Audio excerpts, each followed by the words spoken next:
The moment we loaded into this game, I swear to you, it didn't feel like just another horror title.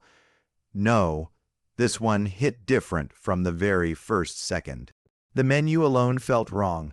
Low static humming, a faint echo of wind, and that background image of a lonely RV parked in the middle of nowhere, surrounded by towering pines. You know how some games already give you that gut feeling, that sinking little voice in the back of your head that says this is going to get under your skin. I thought I was ready. I mean, how scary can an RV in the woods really be, right? It's a classic setup. We've all seen it 100 times in movies. But when the screen flickered and we spawned inside that tiny camper with the lights buzzing above our heads, I felt that immediate chill run down my spine. Not because something happened yet, but because nothing did. And that silence, it didn't feel like game silence. It felt like the kind you get in real life right before something terrible happens. I remember laughing nervously, trying to shake it off. I said out loud, okay, not bad, pretty realistic. They nailed the atmosphere. But the more I looked around, the more it felt like the game was looking back at me. The little details, the way the RV blinds rattled in the wind, the way the fire outside kept flickering higher and then suddenly shrinking down, tiny things that didn't feel programmed. They felt alive. My buddy on voice chat joked, "Bro, you're overthinking it. It's just pixels." But then, right on cue, the sound cut out. I mean completely. No hum, no wind, no crackling fire, just silence, and you could hear it in my voice when I said, "Wait, did the audio break, or is this part of it?" Because it wasn't just silence. It was suffocating, pressing down on me, and that's when it happened. The shadows in the corner of the screen seemed to twitch, just a little. Too fast to call it movement, too subtle to say it wasn't. I leaned closer, heart beating a little too fast for comfort. My friend asked, half joking, "Did something move?" And I swear to you, I wasn't sure how to answer. That's when my palms started sweating. A stupid horror game, and I'm gripping my controller like it's life or death. I whispered without meaning to, "We're not alone here." And I wasn't trying to be dramatic. It just slipped out, because that's how real it felt in the moment. And then, clear as day, there it was, the sound that shattered the silence, 3 sharp knocks on the RV door. Not muffled, not glitchy, not distant. Right there, inches from where we stood in game. I froze, eyes locked on that door. My friend stopped laughing. We didn't say a word for 5 whole seconds. 5 seconds of pure, heart-stopping fear. And then I said it, the words I'll never forget. This isn't just a game anymore. And just when I thought it couldn't get any worse, that's when the first scream echoed through the mountains. Game wastes no time throwing us into the middle of nowhere. Imagine this, an RV sitting in the shadow of massive U.S. mountains, trees stretching endlessly into the night sky, not a single sign of life for miles. It's the kind of setting that feels almost peaceful at first, but the longer you stare at it, the more you start to wonder why it feels so wrong. Inside the RV, everything looked normal, just a cramped little living space. A sink, some cabinets, a small bed in the back. You can almost smell the dusty cushions, hear the faint hum of the generator outside. At first, I thought, okay, this isn't so bad. I mean, we've seen scarier setups. My friend even joked, "Man, this feels cozy, like we're actually camping. All we need are marshmallows." We laughed, relaxed for a moment, and tried to shake off the tension from that opening knock. But then the game started to play with us. The crickets chirping outside, gone, just gone all at once, no fade, doubt, no transition. 1 second they're alive, filling the night air, and the next dead silence. And that silence was heavy, the kind that makes your ears ring. We both sat there, waiting for some new sound, some clue. Nothing, just our own nervous breathing in our headsets. I walked over to the little window by the RV door and peered out. The fire we left burning outside was still flickering, but it didn't feel comforting anymore. It felt like a spotlight, like something was watching us from just outside that glow, hidden in the darkness where the trees began. I whispered, almost without meaning to, "What if something's standing just past the light?" My buddy laughed, but it was one of those shaky laughs, the kind you use when you're not actually fine. He said, "Don't even joke like that, man." But his voice was trembling, and that's when I knew we were both feeling it. Then came the smallest sound, so faint I thought I imagined it, a twig snapping outside just once, then another, not fast. Not close, but deliberate, step by step. The hairs on the back of my neck stood up. My friend muttered, "Did you hear that?" And I didn't even want to answer, because admitting I heard it meant it was real. I backed away from the window. The fire outside suddenly flared up, twice as high as before, shadows stretching tall against the RV. And in one of those shadows, I swear I saw it move. Just the faintest twitch, like something's arm shifting. My breath caught in my throat, my heart pounding so hard I could feel it in my fingertips. We stared at that window, eyes wide, waiting for something to happen. Nothing, just silence again, but it was worse now. Because we knew something was out there, we just couldn't see it. I tried to play it off, saying, "Okay, maybe it's just atmosphere. Maybe the game is scripted to mess with us." My friend nodded, clearly clinging to that idea. But before either of us could convince ourselves, it happened. 3 more knocks, louder this time, directly on the RV door. We jumped, literally screamed into our mics. And the worst part, the knocks weren't random. They had a rhythm, slow, deliberate, like someone out there wanted us to. No, they were real. They were waiting. And just when I thought I had the courage to open the in-game door, the handle started to move on its own. The RV door handle rattled, slow at first, then harder, like someone testing it. I swear my chest tightened just hearing it. You know that moment in a game where you're not sure if it's scripted or if the AI just decided to mess with you specifically. That was this. My friend shouted, "Don't open it. Don't you dare open it." But the problem was we weren't touching it. The handle was turning by itself. We backed up, eyes glued to that door. My character's footsteps echoed in the tiny RV, and every creak of the floorboards made it worse. My buddy kept laughing nervously, but you could hear the panic creeping into his voice. He said, "If it comes in, we're done, man. We're actually done." I whispered, "It's just a jump scare. It has to be." But deep down, I didn't believe that for a second. Then creak. The door swung open, and there it was. At first glance, I thought it was just another camper NPC, like maybe some hiker who wandered into our sight. But the longer I stared, less human it felt. Its body was too still, its head tilted just a little too far to the side, like its neck was bent wrong, and the face, I wish I could forget it, pale, almost glowing in firelight, blank expression, but the eyes wide open, unblinking, drilling right into us. We froze. Neither of us said a word for what felt like forever.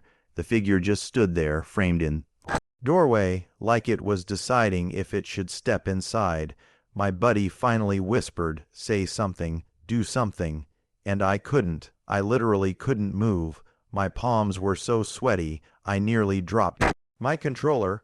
I kept expecting it to lunge, to scream, to do something sudden, but it didn't. It just watched. Finally, trying to break the tension, I blurted out, "Well, maybe it's friendly." My friend exploded laughing, not because it was funny, but because he was on the edge of losing it. He said, "Yeah, right. Invite it in for hot cocoa while we're at it." The laughter didn't help, though, because while we were joking, the figure did move, just a little, a twitch, its head snapping from one side to the other, fast, unnatural. Then it went still again, like it was testing us, and that's when I noticed something that made my stomach drop. The fire outside, it wasn't casting just one shadow, it was casting 2. There was something else out there. We scrambled back further into the RV. But it didn't matter. The figure stepped 1 foot inside, slowly, deliberately. The sound of its boot on the floor was sharp, echoing through the tiny space. And just when I thought it was about to make its move, the lights above us flickered violently. The RV buzzed, the screen shook, and everything went black for half a second.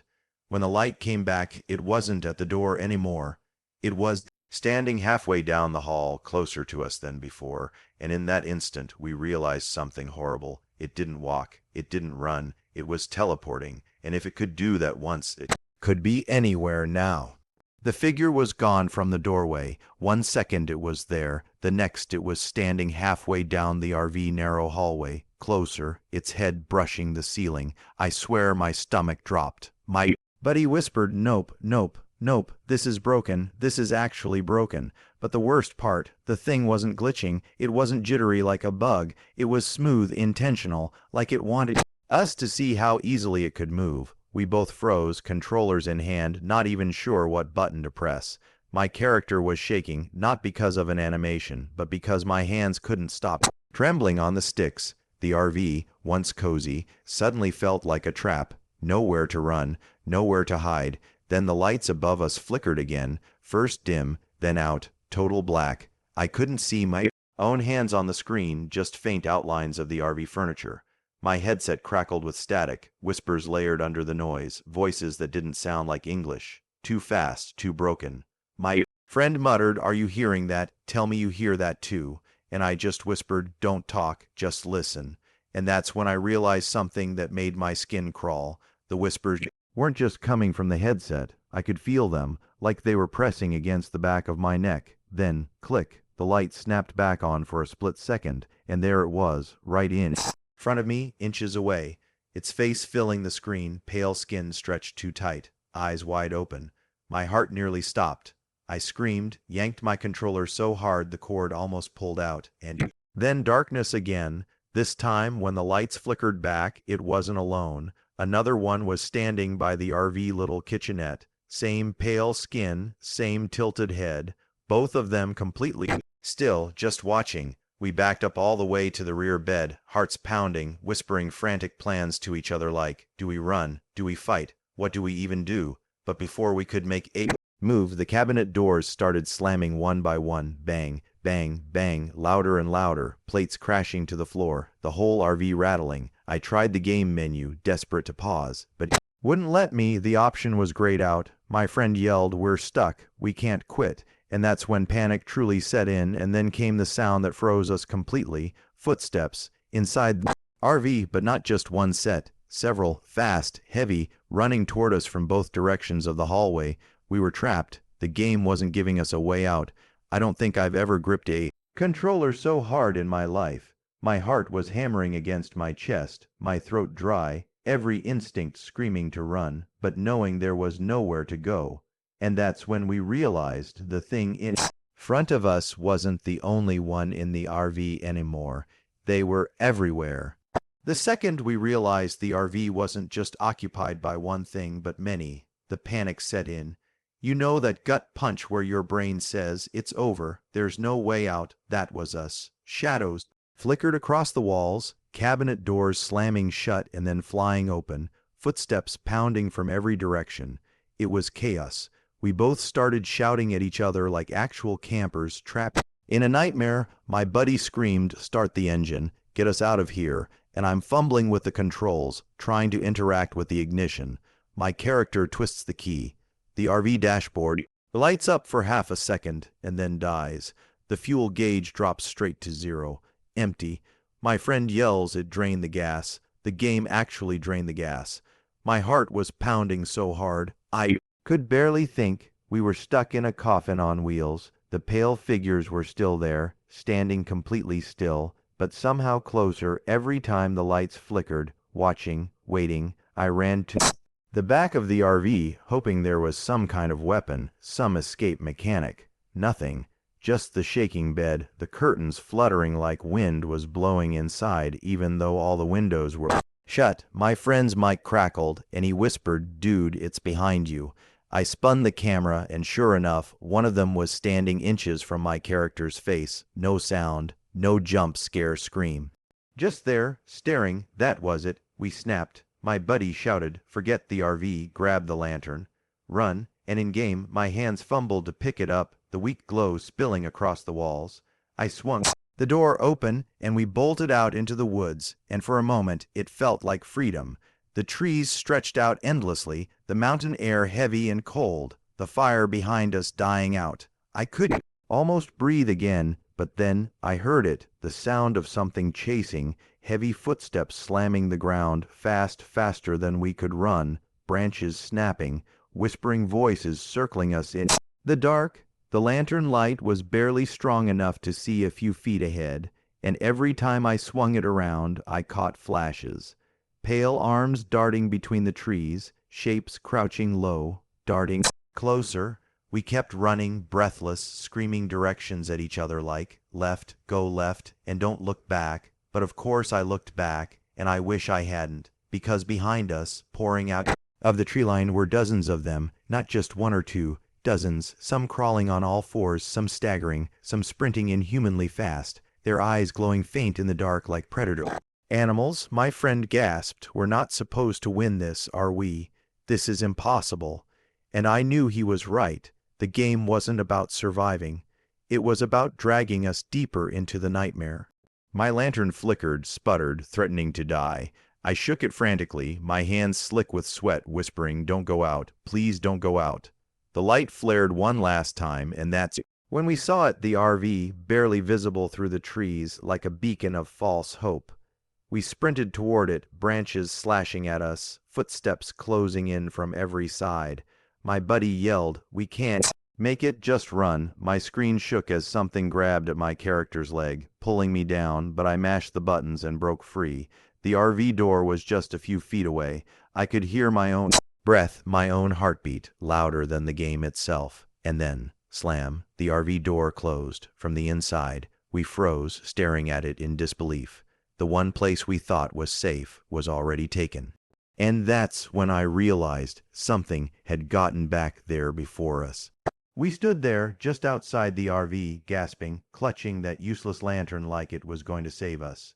The door slammed shut right before we reached it. And the worst part, the little curtain on the RV window shifted, like something was inside looking out. I whispered, no way it beat us here." My buddy stammered, "That's impossible, man. We just left it behind. We saw them chasing us."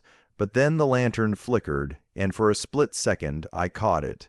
A pale face pressed against the glass, too close, smiling. Not the kind of smile you ever forget. It was wide, cracked, stretching too far. We both screamed. I don't even know if we were screaming at the game or at each other. I tried the door anyway, hammering the button, but it wouldn't budge. Locked. My friend shouted, "Forget the RV. Keep moving." But where were we supposed to go? The forest was alive with whispers, dozens of voices overlapping, calling our names, taunting us.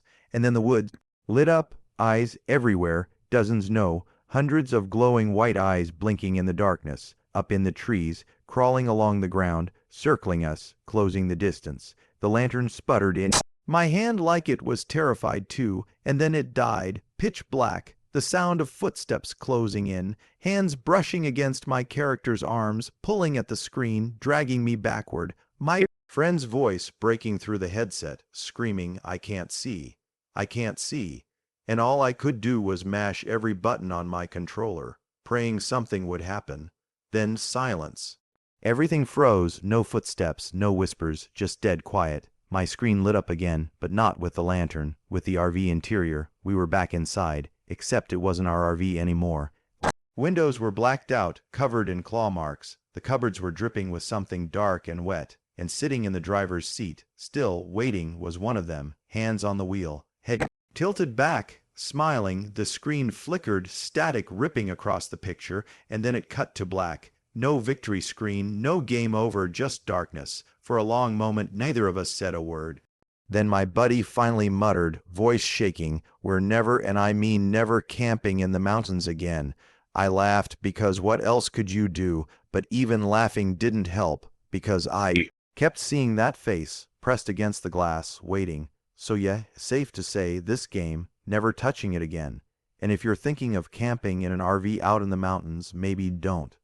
At least don't do it alone, because if this game taught me anything, it's that the forest doesn't like being quiet. And trust me, the silence means something's already there.